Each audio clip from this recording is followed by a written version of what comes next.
Ladies and gentlemen, good morning and welcome to the second session. Let's get on our feet and make welcome your 2021-2022 Oregon FFA State Officer Team. From Sutherland, Oregon, she's only 5 feet tall, but we all look up to her. Your state sentinel, Katie Price. Our hometown hero representing the Redmond FFA, your state reporter, Kylie, the Big Buzz Baldwin. Hailing from the eastern side of the state under the shadow of the Wallowa Mountains, all the way from Inwood, Oregon, your state treasure, JW, the Cowboy Dipple. From the rapids of the Rogue River emerged the once-in-a-generation cattle queen and leader, your state secretary, John Wynn Ayers. Making his journey from Fort Rock, Oregon, he came to rock this place, your state vice president, Justin Sharp. From Central Point, she's the center point of this team, proudly representing the Crater FFA, your state president, Belle DeQuisto.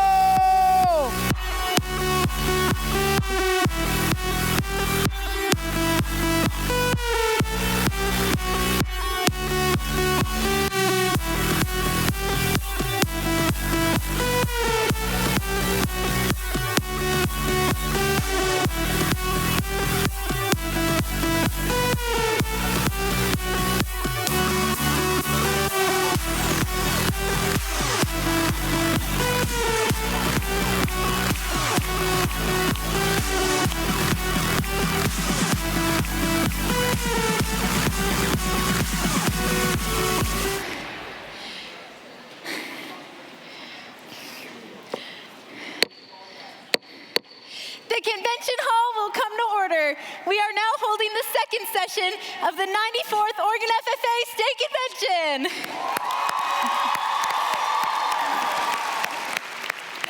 Mr. Vice President, are all officers at their stations? I shall call the roll of officers, determine if they are at their stations, and report back to you, Madam President. The Sentinel. Station by the door. Your duties there? Through this door pass many friends of the FFA. It is my duty to see that the door is open for our friends at all times and that they are welcome. I care for the meeting room and paraphernalia. I strive to keep the room comfortable and assist the president in maintaining order.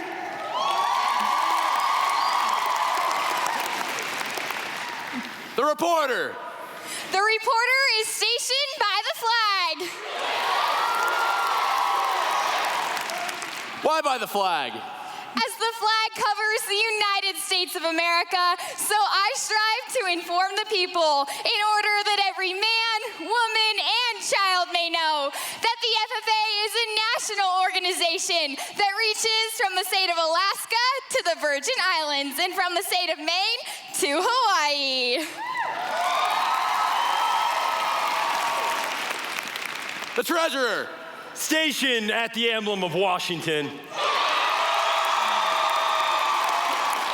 Your duties there? I keep a record of receipts and disbursements, just as Washington kept his farm accounts, carefully and accurately. I encourage thrift among the members and strive to build up our financial standing through savings and investments. George Washington was better able to serve his country because he was financially independent.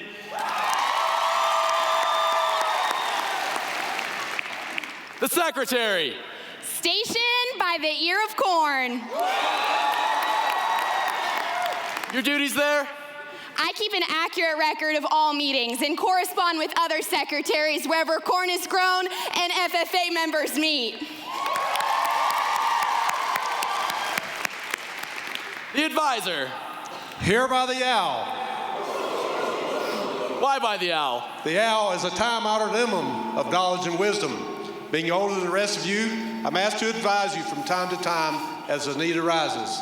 I hope that my advice is always based on true knowledge and ripened with wisdom. Mr. Vice President, why do you keep a plow at your station? The plow is the symbol of labor and tillage of the soil. Without labor, neither knowledge nor wisdom can accomplish much. My duties require me to assist at all times in directing the work of our organization.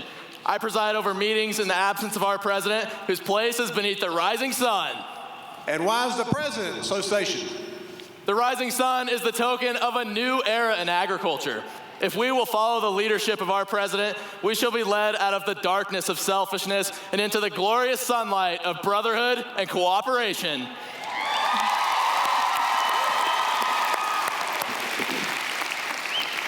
Madam President, all officers are at their stations. Thank you, Mr. Vice President.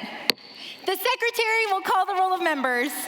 I am excited to announce there are 2,485 members, advisors, and guests present, Madam President.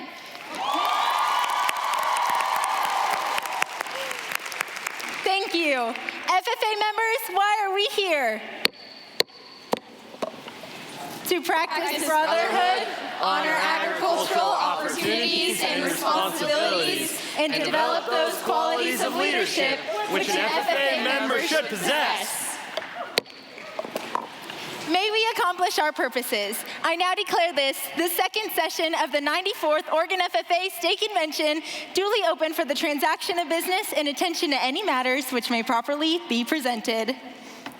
The gals chairing this morning's sessions are ones you don't want to pass up the opportunity to meet. They are the masters of Dolly Parton karaoke and will turn the volume all the way up when some Shania Twain comes on the radio. Help me welcome to the stage your State Secretary, Jonwin Ayers, and your State Reporter, Kylie Baldwin. Let's go, girls. Come on. You know, Kylie, there's nothing I love more than a good karaoke party. I totally agree. Where are all my country music fans this morning? That's what I like to hear. Let's test our skills. See if you can sing along to this. The actual country fans won't miss a word. 90s version. Hey, pretty lady, won't you give me a sign? I'll give you anything to make you mine, oh mine. I wanna know how forever feels. Wide open spaces. Daddy, please don't take the girl. Follow Tommy anywhere. She's in love with the boy. I should have been a cowboy. I should have learned to rope and ride. Down yonder on the Chattahoochee, she never knew how much that muddy water meant to me. But I learned how to swim and I learned how it was. There might be a little dust on the bottle, but don't let it fool you about what's inside. Wow, that was awesome. Give yourselves a round of applause. Impressive stuff. Jonwin, a lot of people don't know this, but did you know that many famous country artists actually wrote songs about the Oregon FFA State Convention? I don't know if a ton of people know what we're talking about here, Kylie, but what better way to showcase these original hits than to sing them right here on stage? I couldn't think of a better idea. You know what else we need? What? Our amazing audience to sing along with us today as we celebrate some incredible people in the Oregon FFA. On this morning's throwback playlist, we will be hearing from the National FFA CEO, meet our visiting state officers, then hear the results of the beginning prepared public speaking event, then we'll meet our foundation board of directors, then the Oregon Ag Teachers Association and award them, and meet our advisors. Then we will turn the volume all the way up as we recognize our Oregon State University cohort, new chapter charters, and Superior Chapter Award recipients. Then we will hear the inspiring words of your state treasurer, J.W. Dippold, as he delivers his retiring address entitled Carbon Fiber of Motivation. This morning's jam session wouldn't be possible without our session sponsor, Oregon Dairy Women, and our star sponsor, Brian and Lori Field and family. Oregon FFA, we've been waiting so long to turn the volume all the way up for you. So join us as we hit the play button on the second general session of the Oregon FFA State Convention.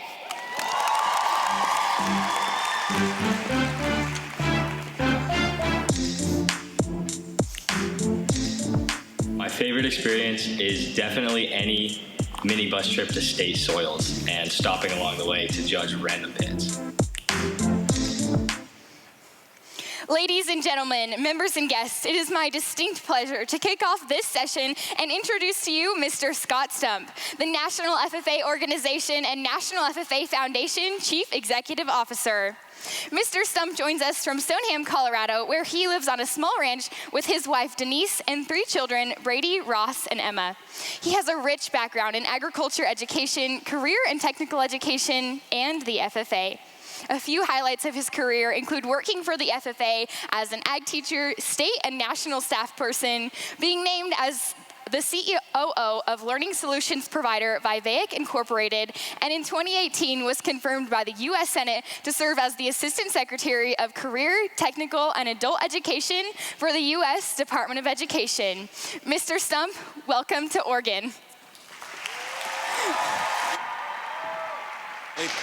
Thank you very much. And Oregon FFA Association, it is a pleasure to be with you today and bring greetings on behalf of the National FFA staff, about 98 individuals in Indianapolis, Indiana, who are solely focused on making sure that state associations succeed and that local chapters succeed. And as a part of that, I might remind you, we also put on a little event every fall in Indianapolis. This last year we had about 61,000 individuals, anticipating more in the fall ahead. 222 days until National Convention. So advisors, yes, you still have time to plan, but the time is going to go by quickly. As the CEO, I'm honored to have the opportunity to serve you, the members and teachers of our organization. And I do want to say that this is a special convention for me because while I've been to many state conventions in my lifetime, this is my first state FFA convention. So Oregon FFA Association can claim the prize of my first association in this role as CEO. And so I do want to say thank you to Mr. Ward, to Dr. Gardner, to Mrs. Lech, and Ms. Hartley. The leadership team that you have established here as Team Ag Ed and FFA in Oregon is phenomenal and is causing the growth and enabling the growth that is happening across this state. I'm so excited to see that ultimately happen. So I thank you for your leadership and your dedication. As I mentioned, I'm not a stranger. Began my career, as was said, as a teacher, and so most of the teachers in the room will understand when I say I'm a teacher by choice and not by chance. And as a part of that, 30 years of ag education and career and technical education experience, learned 2 things. One of those, that teachers make all the difference. And so I'm going to boss Jason DeMoe around a little bit, and if you could coordinate getting the house lights to come up right now, I would much appreciate it. While they come up, I'd ask all the teachers in the room to stand. All of the teachers in the room, stand.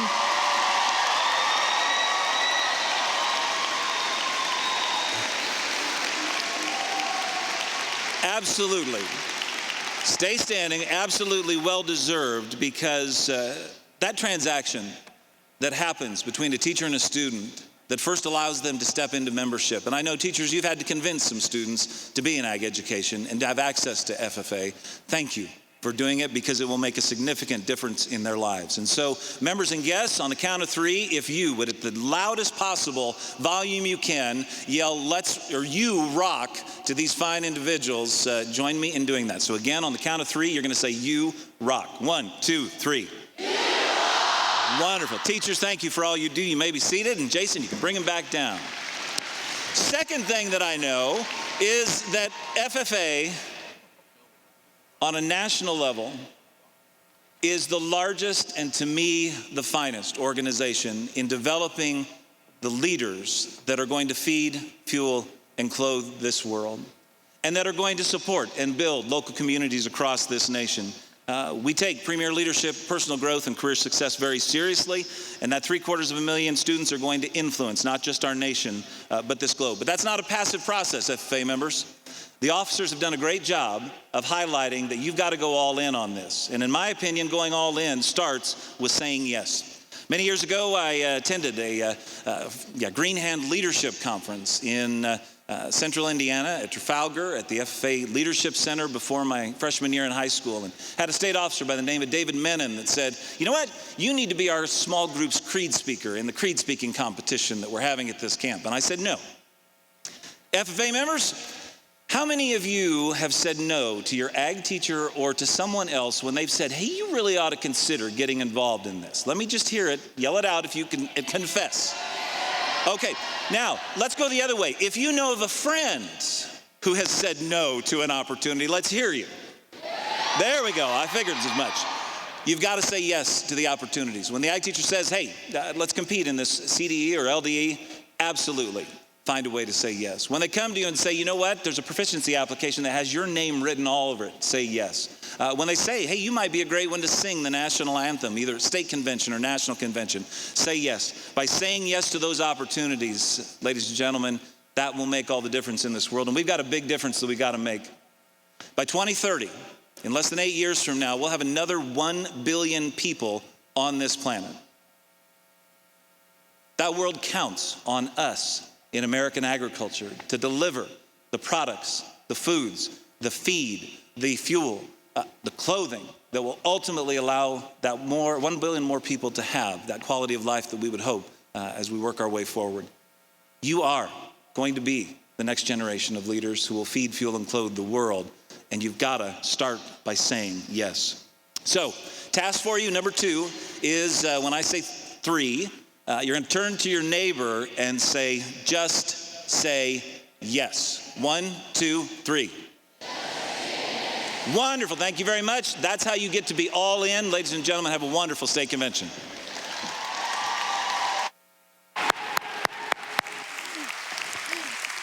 Mr. Stump, thank you for your words today. It's an honor to have you here at the 94th Oregon FFA State Convention.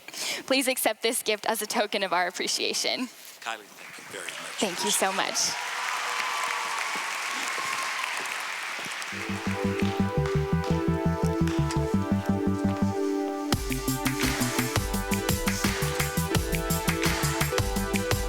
I joined FFA for the leadership skills and because I heard a lot of stories about the FFA family and how it has impacted everyone's life so much.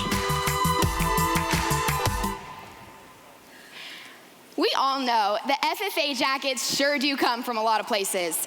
Some live in the cold, others in the scorching heat, but there's one thing that's truly special about all FFA jackets, and that's that you can find one just about anywhere in the United States. Johnwyn, do you know who originally told us there were FFA jackets everywhere? Who? Johnny Cash, and he even wrote a song about it. I've worn it everywhere, man. I've worn it everywhere, man. Across the deserts bare, man. I've breathed the mountain air, man. I've traveled, I've had my share, man. I've worn it everywhere. I've worn it to Reno, Chicago, Fargo, Minnesota, Buffalo, Toronto, Winslow, Sarasota, Wichita, Tulsa, Ottawa, Oklahoma, Tampa, Panama, Mattawa, Plum, Bangor, Baltimore, Salvador, Amarillo, Tocopel, Barranquilla, and Padilla. I'm an FFA member! Woo! That was something. We are so lucky to have some of our best friends joining us here at the Oregon FFA State Convention, and their jackets sure do come from a lot of different places. Please help us welcome Montana Goodman, State President from Colorado. Cassie Moody, State Treasurer from Idaho. Emily Gossett, State Secretary from New Mexico. Jordan Anderson, State Chaplain from Pennsylvania.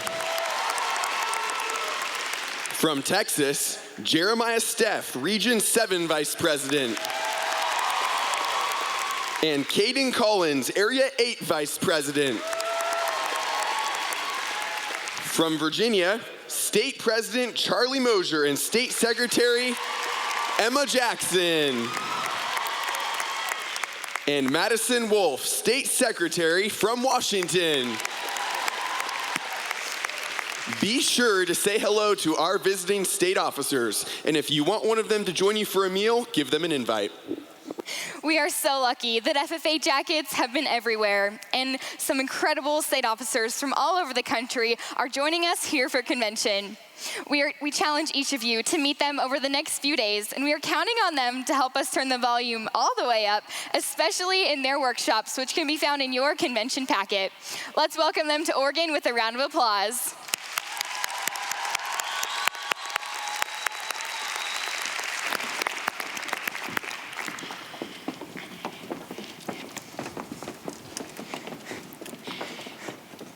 You know, one of my all-time favorite songs from Aaron Tippin was actually after he watched the Beginning Prepared public speaking event.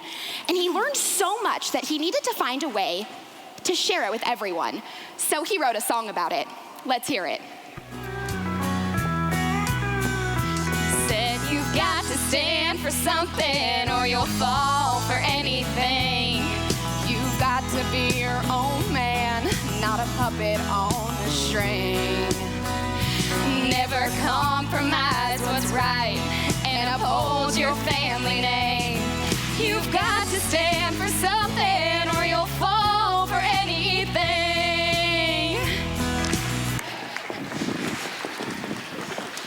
The Beginning Public Speaking Career Development event challenges students to research an agriculture-related topic of their choice, then assemble a creative, informative speech. The speech is then presented to a panel of judges who score the student based on the speech's content, composition, and delivery. We will hear from each competitor as they introduce themselves, tell us their chapter, and give us a brief summary of their speech.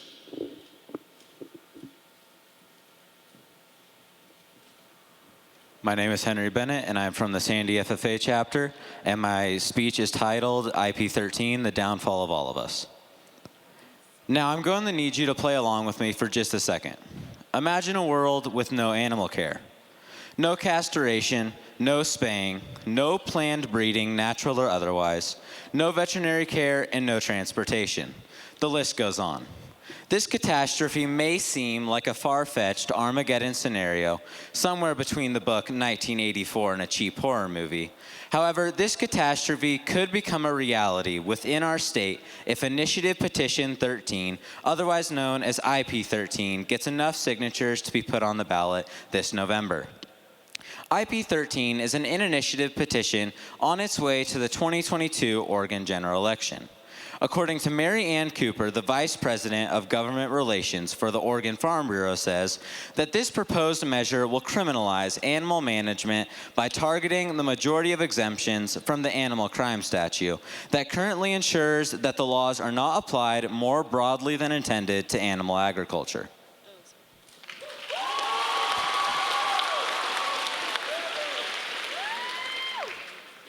Hello, my name is Jackson Kent. I'm from the Santiam Christian FFA chapter, and my speech is entitled Turning Catastrophe into Success.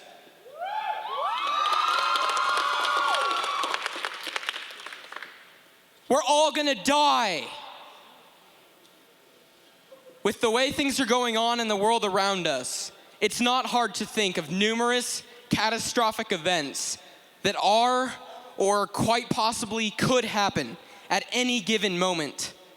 You've heard it all. We're going to die from COVID-19 or other pandemics, or from the results of climate change. What about meteor blasts or terrorism attacks? And then there's always cyber warfare, earthquakes, wildfires, and starvation. Feeding the hungry can be a complicated problem with no easy answers. But in efforts large or small, we are making a difference and putting food on people's plates, which is our calling as agriculturists. Yes, there are many catastrophes in this world, but starvation is preventable. People do not have to die. Together, we can turn catastrophe into success. Thank you.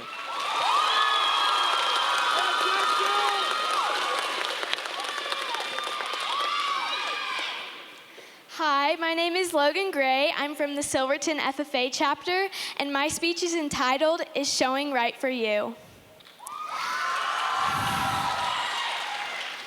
The idea of raising an animal to show at fair is probably not every child's dream. Some may jump on this opportunity once they get into high school and join FFA so that they can show and fair and do many other activities. But what does this really mean? Can I buy this animal and leave it in a barn without knowing anything about it? For some, yes. This might be their decision due to the lack of knowledge, only thinking about the benefits. Or they rely on a parent to raise their market animal without getting the bonding time that's needed to produce a real champion animal. I recently experienced just how fragile life is and the importance for caring wholeheartedly for an animal. As many of you are aware, some people will sell their goats who are rejected by their mothers to unknowing individuals as bottle babies. They never warn them of the fragility in their tiny bodies or the intense effort it'll take to ensure their lives are saved, even after being rejected by their mothers. One of our family friends purchased a bottle baby who was rejected by her mother that she had hoped to show at fair. When she got to our farm, she was thin, frail, and already having loose stool. My mom, being a nurse, knew something was off, but we helped the dulling and encouraged her owner to take her into the vet. Thank you.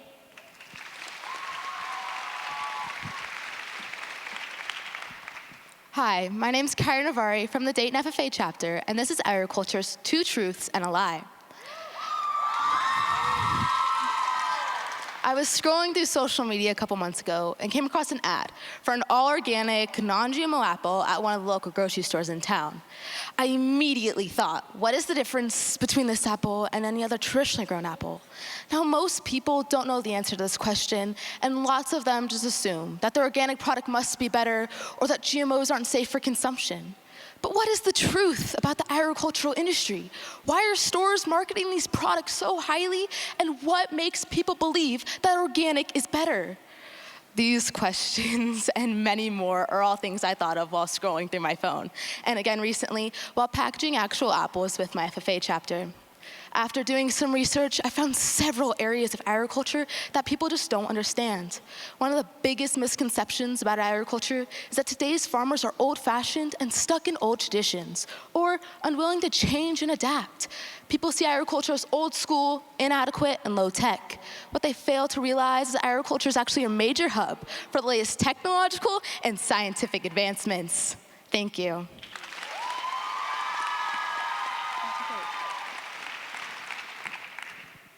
My name is Sayana Brotherton, and I'm from the Malala FFA chapter.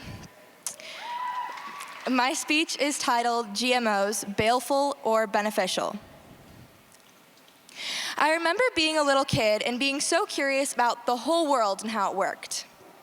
I recall a time at the store buying apples with my grandma. Right below one of the containers, I saw a sticker that said non-GMO. I immediately turned to my grandma and asked her what a GMO was. After she laughed, she explained to me what GMOs were, how they worked, and why they were a potential danger. But being only 5 or 6, this all went in one ear and out the other. The world today has given GMOs a bad reputation. When many think of GMOs, they automatically correlate them with contamination. But what if I were to tell you that GMOs aren't bad for you at all, and they are actually extremely beneficial? A GMO is a genetically modified organism. This can be any plant, animal, or microorganism that has been altered using genetic engineering. This creates the combinations of plant, animal, bacterial, and virus genetics that do not occur in nature or through traditional crossbreeding methods. In order to genetically modify something, scientists have to identify what makes a product appealing, copy that trait, insert the DNA into another organism, and begin growing. Thank you.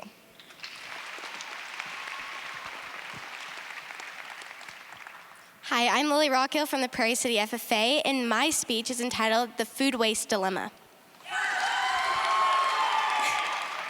Are you hungry? Do you know someone that is? Every day, more food gets wasted. According to the Food and Drug Administration, in 2020, people worldwide waste an average of 40 million tons of food per year.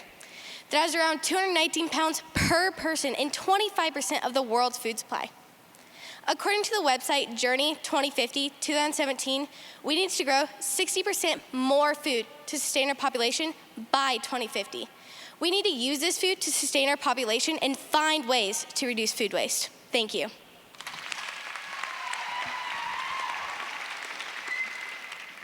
I'm Peyton Stowagner from the Rogue River FFA chapter, and my speech is entitled Into the Blue. In 2019 alone, Oregon burned 7.3 million tons of coal, which released 30 billion pounds of carbon dioxide into the atmosphere to produce just over a quarter of the 52.9 billion kilowatt hours of electricity needed. The remaining 3/4 of electricity used was produced by renewable sources, or green energy. Using green energy lowers our carbon footprint, reduces air pollutants, and generates fewer greenhouse gas emissions. Green power is an endless supply of energy and includes resources such as wind power, hydropower, and solar power. A majority of our state's energy comes from these sources, but are they really as green as what we have been told? After recognizing all the consequences of these forms of power, it's time that we shift our focus to a new way of collecting renewable energy. Blue energy. It's a relatively new technology that taps into the capacity of the ocean to produce power and might prove to be better than all the other forms of renewable energy. Thank you.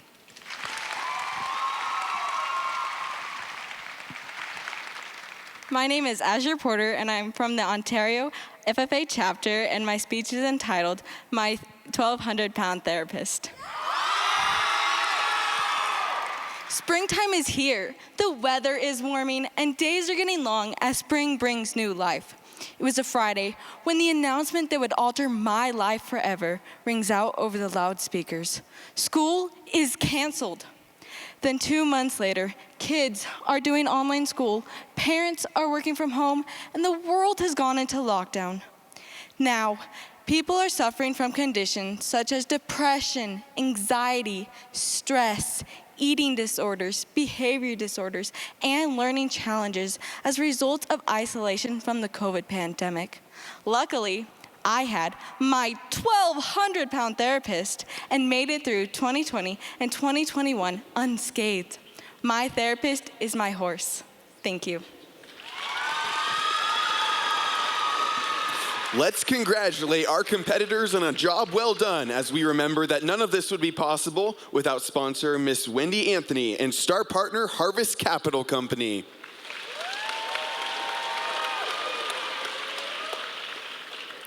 And now for the results. In 4th place, from Ontario, Azure Porter.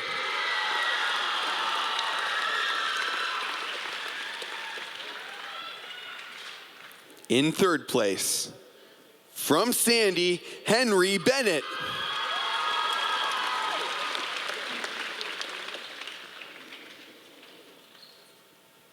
In 2nd place, from Sandiam Christian, Jackson Kent.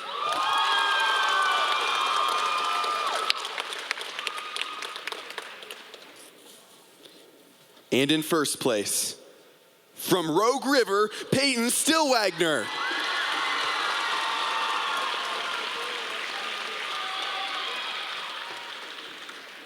Let's remember to tip our hats and give another round of applause to the people who made this session possible.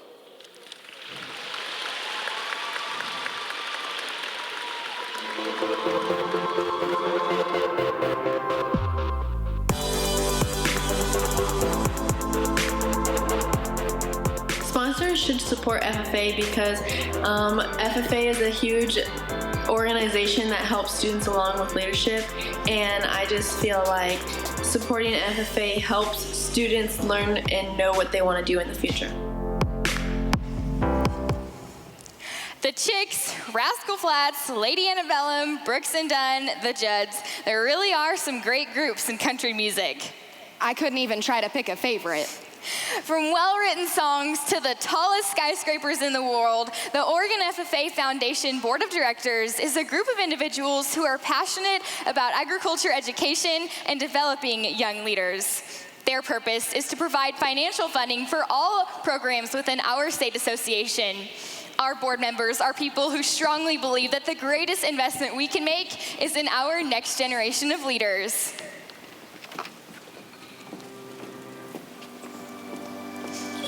The 2022 Oregon FFA Foundation Board of Directors. Board Chair, Elin Miller. Incoming Chair-elect, Brent Fetch. Past Chair, Kirk Mogg. Secretary, TJ Colson. Treasurer, Brian Field. Brad Gore. Ryan Kelly. Carol Kitamura. Lisanne Curran. Don Kaczynski. Doug Hoffman. Mike Kuhn. Jacqueline Deeds. Greg Thompson. Jonathan Velez. Hayden Bush. Jensen Kemble. Kathy Mayfield. Tom Rutledge. Dr. Reynold Gardner. And Isabel D'Acquisto. On behalf of the Oregon FFA Association, we would like to extend a huge thank you. You truly embody leadership from ourselves and respect from others, and we will always look up to you. Let's give a round of applause to our Foundation Board of Directors as they exit the stage.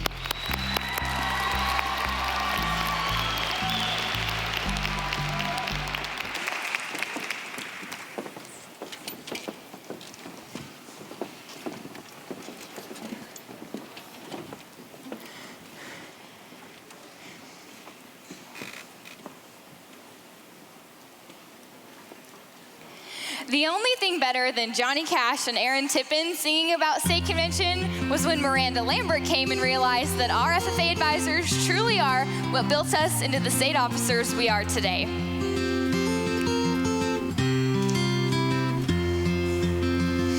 You know they say you can't wear the jacket again. I just had to come back one last time. My advisors and I share a deep love for ag, but some handprints on the banners here are mine. Up those stairs in that little ag classroom is where I did my record book and I learned to parley hard. And I bet you didn't know you're the strength like an oak. I came to you when my life got too hard. And every time I touch this place or feel it, this brokenness inside me goes to healing. And here it's like I'm someone else. FFA memories help me find myself. If I could summon that strength, then just believe resilience doesn't come for free. Thanks to the owls that built me. Oregon FFA, we are honored to recognize the advisors who poured their hearts into the many chapters we came from.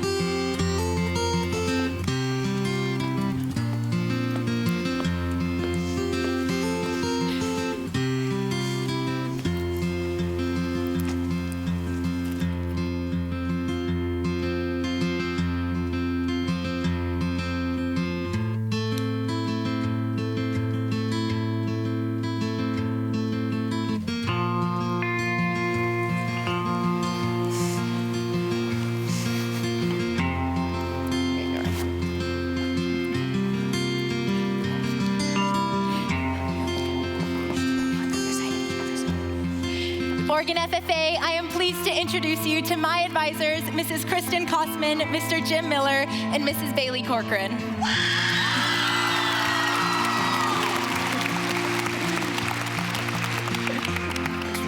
Up to that green. Oregon FFA, I'm pleased to introduce to you my advisors, Mr. Chad Waldron and Mr. Brad Chastain.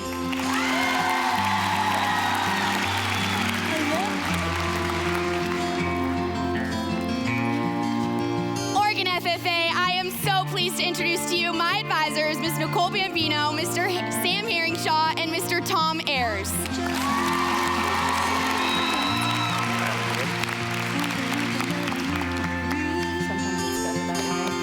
Oregon FFA, I'm pleased to introduce to you my advisor, Mr. J.D. Can.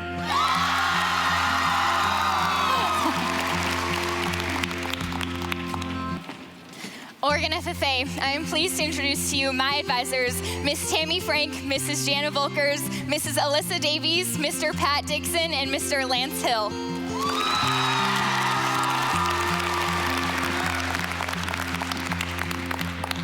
Oregon FFA, I am pleased to introduce to you my advisor, Mr. Wes Crawford.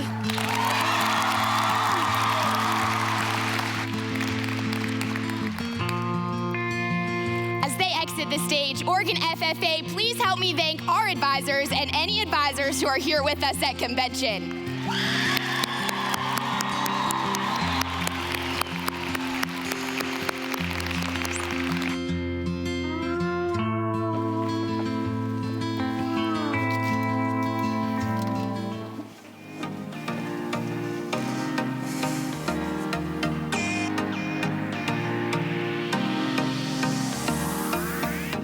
FFA got me a job that led me to discovering my passion for animal science and genetics, and now I'm going to major in that at college, and I plan to get a career in that.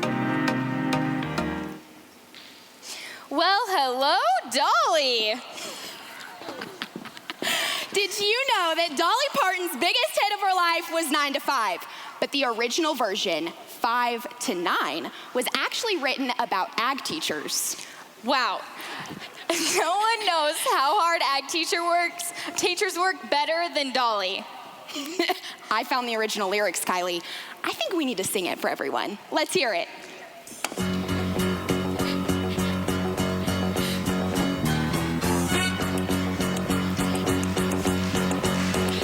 Well, I tumble out of bed and I stumble to the kitchen, pour myself a cup of ambition and yawn and stretch and try to come to life. Jumping in the shower and the blood starts pumping, checking for heats, the cows are still jumping with folks like me on the job from 5 to 9. Working 5 to 9, what a way to make a living, barely getting by. It's all taken and no giving, they just use your mind and they never give you credit. It's enough to drive you crazy if you let it.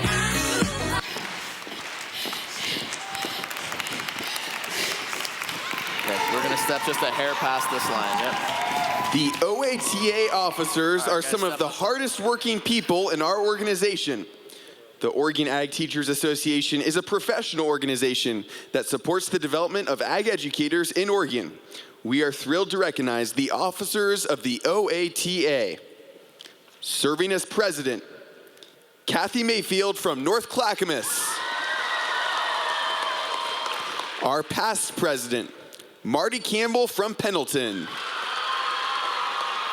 Serving as president-elect, Tracy Delaney from Eagle Point.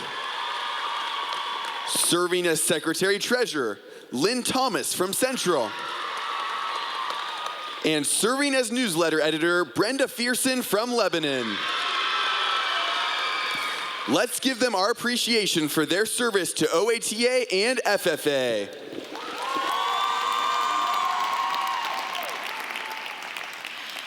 Our ag teachers truly deserve some recognition for their hard work. The Oregon Agriculture Teacher Association awards outstanding ag teachers who go above and beyond in and out of their classrooms each year. And now, let's get loud and congratulate the 2021 award recipients. This year's Program of the Year went to Imbler, Mr. J.D. Cant. The Young Teacher of the Year was Mrs. Krista Sprague from SIO. The Ideas Unlimited Award goes to Mr. Scott Towery from Silverton. Teacher Turn the Key is Mrs. Teague Teese from Harrisburg. The Teacher Mentor of the Year is Mrs. Brenda Fearson from Lebanon. And last but not least, the 2021 Teacher of the Year is Mrs. Kathy Mayfield from North Clackamas. As our Ag Teacher Award recipients exit the stage, let's give them one final round of applause.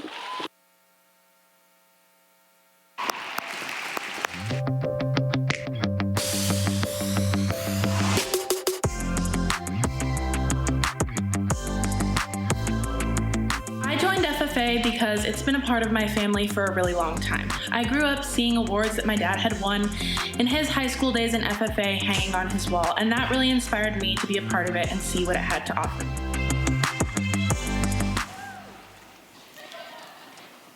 Kylie, how are you feeling about all the new agriculture teachers that are about to devote so many years of their lives to Oregon FFA members? Well, Jonwin, the best way I can describe how I'm feeling is in song.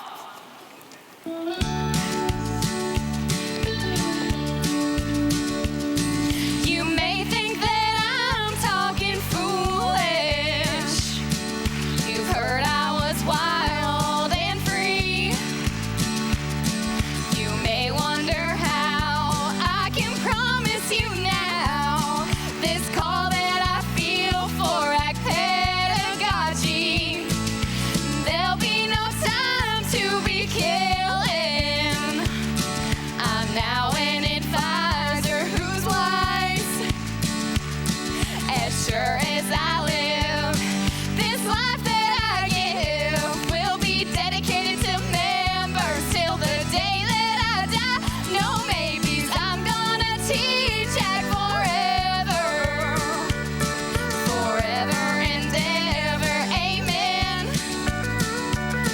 As long as cattlemen sit and talk about the weather. As long as little girls dream of becoming businessmen. If you wonder how long I'll be faithful, I'll be happy to tell you again. I'm gonna teach ag forever and ever, forever and ever, amen. We are so proud of the Oregon agriculture teachers who are going to graduate with their master's degree in agricultural education in June. We truly hope that these 9 members of the Oregon State University cohort decide to teach ag forever and ever. Now let's get loud and welcome some new ag teachers.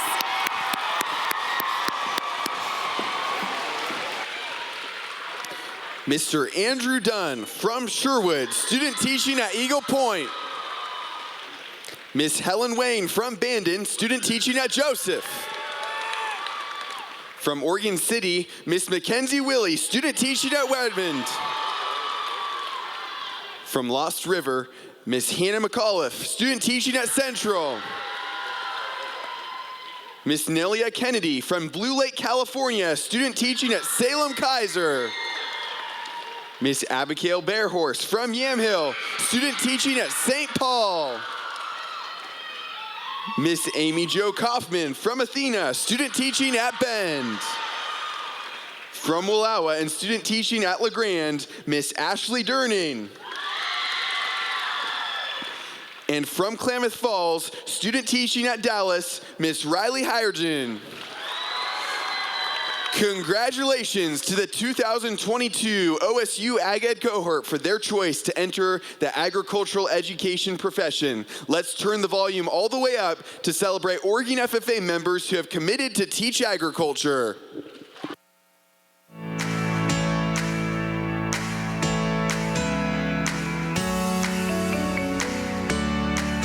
My best experience in FFA was definitely my first district leadership camp. It really shined the light that is the FFA organization. It introduced me to people that are now some of my closest friends. It taught me about myself and my teammates, and it gave me the opportunity to go all in on one of the best decisions in my life. Kylie, I have a really serious question to ask you. Who do you think the superior country music artist is? Ooh, Maren Morris. Luke Bryan? Blake Shelton? Maybe Luke Combs? Brad Paisley? Taylor Swift? Reba? Keith Urban? George Strait? Yes! Just how we could never pick a superior country music artist, it makes sense why anyone who meets the qualifications is considered a superior chapter. The Superior Chapter Award is awarded to a chapter that goes above and beyond in their community. They go all in for their members, have a superior program of activities, and go above and beyond in the national chapter quality standards. Maybe look up to these chapters. Help me celebrate the 2022 Superior Chapter Awards as they enter the stage.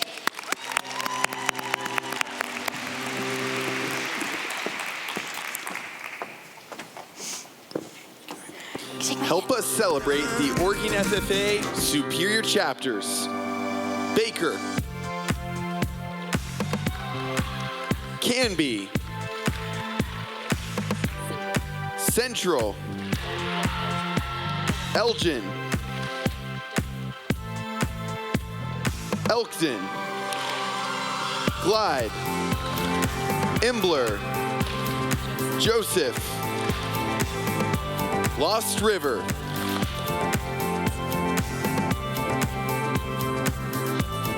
Joseph, North Marion, Roseburg,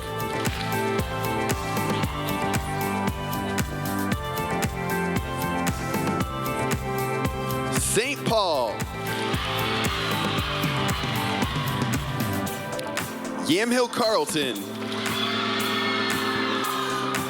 We are so proud of every single one of our FFA chapters in the state of Oregon. Keep up the incredible work you are doing back home and continue reaching for great heights. As they exit the stage, let's congratulate our superior chapters for their hard work.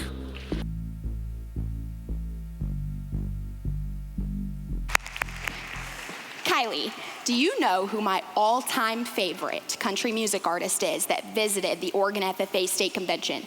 I couldn't even begin to guess. I'll give you a hint. He loved new chapters. Well, Johnwyn, doesn't everybody love new chapters? That's not very helpful. Garth did, and he even wrote a song that went onto the radio in order to prove it.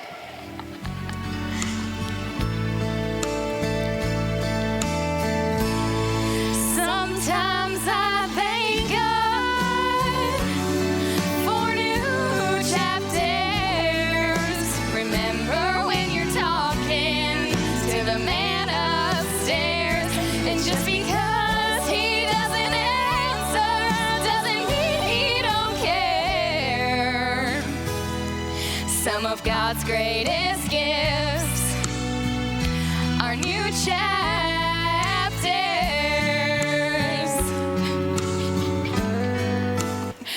We are so proud at Oregon FFA of these new chapters, just as Garth was. Now, let's celebrate the two new 2022 charter chapters and welcome them to the Oregon FFA Association.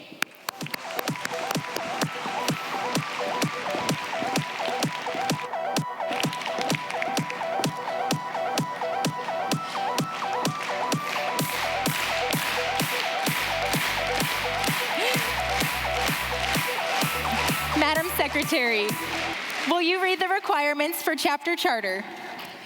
Establishing a chapter begins with prospective members and their advisors contacting their state supervisor of agricultural education. Approved by the local school board administration, development of a chapter constitution, preparation of a program of activities, election of chapter officers, and submission of the national dues are the next steps in establishing a chapter. Tonight, we are pleased to present our two newest recharter chapters. The Camas Valley FFA chapter, represented by advisor Mrs. Amanda Crow and chapter president Emma Stutzman.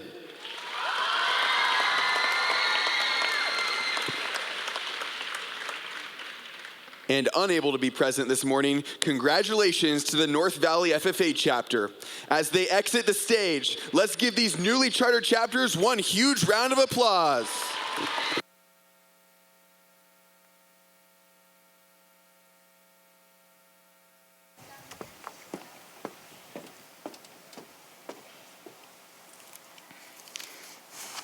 Our teammate JW is someone you can always count on to listen to music with us, and he's here tonight delivering his retiring address.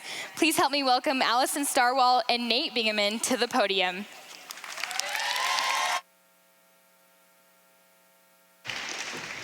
What has made my FFA experience unique? My answer has always been JW. JW is a great friend, teammate, leader, and salesperson. If you have ever answered one of his phone calls, you too would have got to experience his skills in sales, while he successfully leads you to believe it's a scam call, even though he's in your contacts. JW has always been the one to put in the work while making sure everyone has a good time. JW has also successfully been available to jumpstart my car whenever, even up until November 22nd, when you came home to visit and my car decided to make sure it was still remembered. I have many stories of JW memories, but along with these, he has truly helped me grow as a person and inspired everyone around him. JW is a friend that I'll have for life, and I'm so thankful that I got to share my best friend with Oregon FFA. I first met JW on the playground in kindergarten. For years, I simply knew him as the one-legged kid that hated being called by his full name, John Wayne. Hit him with that one. At one point, we were thrown into the same competition by Mr. Camp. We took that Ag Issues team to nationals, and over time, the fire and ice nature slowly shifted to coexistence and eventually some friendship. Now when I see J-Dub call, I know to pick up. Whether it's the NBA, a random silly question, or a legitimate check-in, I'm thankful for JW's friendship and have loved seeing him lead the state association. Your 2021-2022 state treasurer, J.W. Dippold.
It's my freshman year, and I'm standing inside of the LeGrand High School auditorium. I'm there to compete in sectionals Parley Pro. All of the competitions are over for the day, so we're all waiting, not so patiently, for the award ceremony to take place. At the front of the auditorium, there's a stage with 3 columns of seating leading away from it. The district officers are stalling and ask, does anyone have any special talents? My friend Austin and I lock eyes, have a brief conversation, and immediately head to the front of the stage. Once we're on the stage, Austin then pulls my prosthetic leg off without any of us saying anything to the crowd. The crowd is speechless as what do you say when 2 random freshmen pull one of their legs off out of nowhere? I then hop awkwardly off the stage as Austin carries my prosthetic leg off behind me. It wasn't until many proud, and I mean proud, retellings of this story before I realized just how weird this decision of mine was. During that same retelling, I realized that I have no idea why I did that. I also realized that I have no idea what motivated me to even compete that day. Not knowing my motivation was terrifying. I felt like a rubber duck afloat in a bathtub. No real purpose, just floating there until something caused me to move. I would eventually find my motivation, but it would be extremely unhealthy. This unhealthy motivation would cause me to go on a journey of first recognizing that my motivation is unhealthy and then finding out how to actually improve it. It's now my senior year. This year's FFA speaking competition is virtual, which means I don't have the opportunity to create more stories inside of the LeGrand High School auditorium. Hold on, sorry about that, folks. I'm standing there with my mind running 1,000,000 miles an hour, thinking about the task at hand and my goal of making it to state. At the front of the room, there's a flat screen TV on a cart with a microphone and camera in front of it. These few pieces of technology are about to become my whole world for the next 40 minutes of my life as I prepare to compete in my favorite competition, extemporaneous public speaking. As I go to click the Zoom link staring me in the face, my mind is still running 1,000,000 miles an hour, thinking about, what if I disappoint my parents? What if I fail? What if I draw a bad topic? What if I disappoint Mr. Kant? With my thoughts, a whirlwind of self-doubt and nerves, I finally click join. As it begins to load, one more thought enters my mind. Why am I competing today? I still don't have the answer. In that moment, I had no idea what my motivation or purpose was for anything. This is textbook unhealthy motivation, as it caused me mental strain, damaged my relationships, and removed my joy from certain passions, and in general, had a negative impact upon my life. There are times where we can find the source for our unhealthy motivation. Mine is because one of the biggest decisions that I've ever had to make. I'm now 12 years old, sitting in the same doctor's office that I've sat in since my accident with a lawnmower at 3 years old. This is just another doctor's appointment boring me out of my mind, as it'll be just like any of the hundreds of others I've been to over the years. I have no idea just how these next few moments are going to shape the rest of my life. My doctor walks into the room and says, "Your foot is dying." I'm a little shocked and now nervous about what my options are. I mean, it's supposed to be, everything looks good, I'll see you in 3 to 6 months. He continues on and gives me 2 options, amputation or fusion of my right ankle. After a lot of discussion with my family, we choose amputation. I have surgery a few months later and it goes extremely well, but now I have to live life with one leg. It's a pretty rough transition. I don't sleep well and I'm often depressed. A few months go by and it's just another sleepless night that has become far too common. My thoughts are running 2,000,000 miles an hour as I lay in bed and stare up at my ceiling. Thoughts of, how can anyone love a kid with one foot? I'm not even a complete person. Why am I even here? As these thoughts grow louder, tears begin to pour down my face. In that moment, I still don't know what my purpose or motivation is for anything. Without realizing it, I began to believe that the only way for myself to be loved was to win or to be good at something. That if I could find success in competition, I could prove all of these thoughts untrue. This led to me hating losing more than anything on this planet. Immediately following a win, rather than celebration, I would focus on how I needed to improve. This self-criticism did not stop there. During a loss, it would rise to an even higher rate. This thought process continued to build and build until I'm back and it's still my senior year. I'm inside of that same Eastern Oregon University conference room. The Zoom camera begins to come into focus. The lady running the competition begins to do a technology run-through. I draw my topic of should alternative energy sources be allowed on high-value farmland. I jump into crafting my speech for the next 30 minutes of my life. As the 30 minutes goes on, the suspension in my mind builds. The butterflies in my stomach spread like a wildfire during an Oregon summer. As the 30 minutes comes to a close, the lady hops back in and says, "It's my turn to present in front of the judges." I hurriedly tuck my prep materials away, hide my chair, and center myself in the area in front of the camera. I then survive my 5-minute speech, followed by 5 minutes of questions. As I leave the Zoom call, one more thought and a new thought rapidly enters my mind. I just competed in my favorite competition, but rather than excitement or joy, I just immediately start thinking what I did wrong. I start begging, please don't lose. Please don't lose. This thought process continues to build and build as I make my way home for the award show that night. I'm now in my family office that same day with my laptop set sketchily on the computer desk in front of me. The award show begins to start. 4th place, not me. 2nd place, not me. 1st place, JW Dippled. My mind immediately starts running. What? No, how is this possible? I bombed this speech. As these thoughts are running through my head, my phone starts to ring. It's my advisor, Mr. Kant. I'm a little confused on why he's calling me. I pick up the phone and answer, hello? He immediately starts in, I'm never listening to you when you come out of a competition ever again. In that moment, I realize he doesn't care if I fail. He's just there to support me, win or lose. I had an unhealthy motivation in life.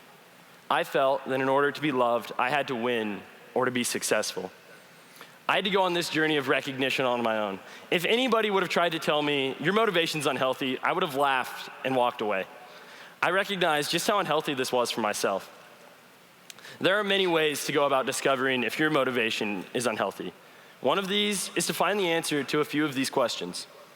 What is the source of your motivation? Is it driven by one of these emotions? Anxiety, anger, fear, dread, terror, or rage? Does your motivation lead to vast swings in emotion?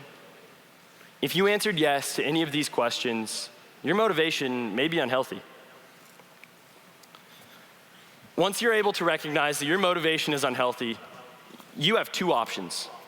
You can sit there like a rusty tractor in a field and do nothing. Or you can go out and find how to actually improve your motivation. Once you choose option 2, this can be a pretty difficult task, as it can come in many different shapes and forms. It's my senior year again, and I'm at my high school at 6:30 in the morning on a Monday. I may or may not have procrastinated my homework all weekend, and I have no idea what's going on in math class. So I have to come in and get help. As usual, I'm the first one into the classroom this morning, and I make my way to my usual seat. I then begin my string of questions. As always, my math teacher takes the time to answer every single one of them by making sure to keep it light and fun by making jokes. As more and more students begin trickling into the classroom, he asks each of them, how are you and how can I help you? As he continues to walk around the classroom teaching us math that morning, he still checks in. How are you? How's your family? How was your weekend? How are you actually doing? As I watch this, a thought circles in my head. He's in it for more than just a paycheck. He's here because he cares about our education. But more than that, he cares about us as people. As I'm writing this RA, my math teacher put his motivation into words to show students that someone cares, to be a positive example of a male role model, and to work just as hard as his dad always did. The key here is that he made sure that his motivation gave him a purpose while not consuming him or impacting his own or another person's life negatively. Personally, I'm at the beginning with my journey with my healthy motivation. I really started to find my healthy motivation when I spent way too much time on an airplane on the first of this year. During that time, I set goals and made plans for myself to keep myself motivated and grounded through this coming year. As I said, there's many ways to find your healthy motivation. A few of these are: find a role model and use them as an example. Find a passion, dive headfirst into that, or find that driving force inside you and follow that. All of these methods first begin with being able to recognize that your motivation is unhealthy. Once you do that, you can use these methods, find others, and mold them together for what works best for you. Because none of these methods are a one-size-fits-all statement. Motivation. That word I've spent the last 9 minutes of my life talking to you about. Motivation. The word that has led to so many sleepless nights questioning so much about myself. The word that's caused so much trouble and led to so many tears.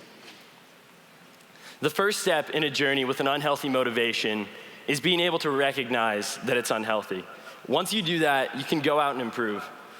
As you leave this room, you have two options. You can stay stuck with your unhealthy motivation, watch it tear up your mental health, damage your relationships, and remove your joy from the things that you love. Or option 2, you can go out, find your healthy motivation, find your joy, find your passions, and fall in love with all of life's moments. Don't stay stuck with your unhealthy motivation. Don't let it define you. Don't let it tear up your point don't let it tear you up to the point where you question your life. Go out, don't stay stuck, and keep moving forward.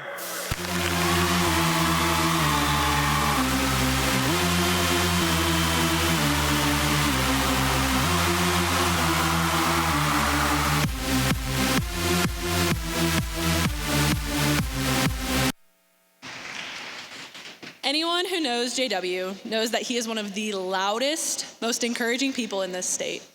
JW has been and will continue to be one of the most motivational people in my life. He has helped me to find the confidence that I need every time life throws a curveball, and I cannot compete in any event without a famous JW pep talk. JW, I think I speak for all of Oregon FFA when I say thank you for your year of service. We all know you will accomplish amazing things.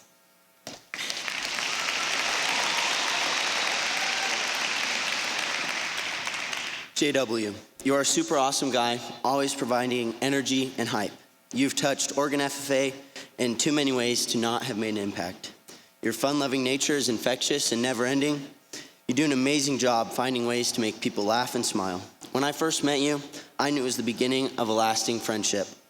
I want to personally thank you for being Oregon FFA's hype man for the past year and making sure that everyone is having a good time whenever you're around. You're going to go on and do many great things in your life. And on behalf of Oregon FFA, thank you for an amazing year in office.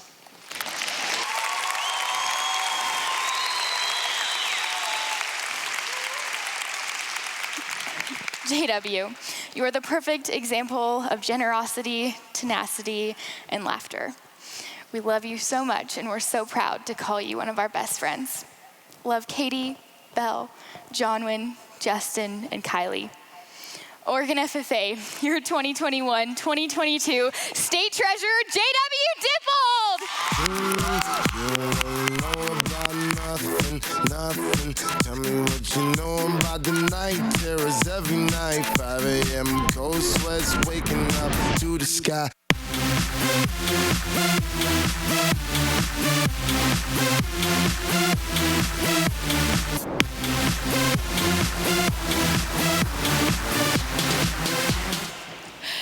Woohoo! This morning we had quite the concert.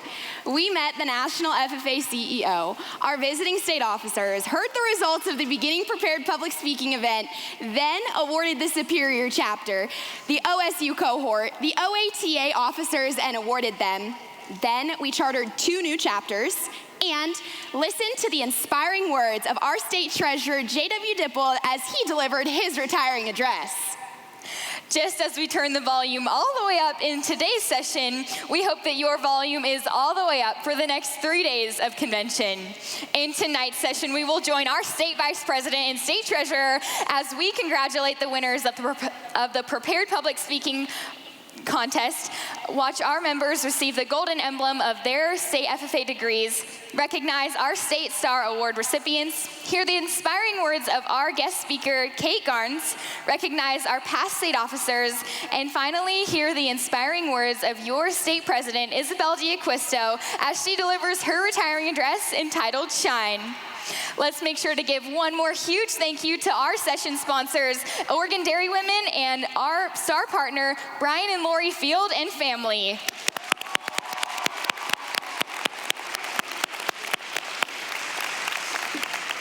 Make sure that you come back at 7 tonight in order to watch the 3rd general session of the Oregon FFA State Convention. Oregon FFA, we are so thankful that we got to turn the volume all the way up for you, and you can always count on us to turn the volume all the way up on some good country music. Well, you can hear me on the radio.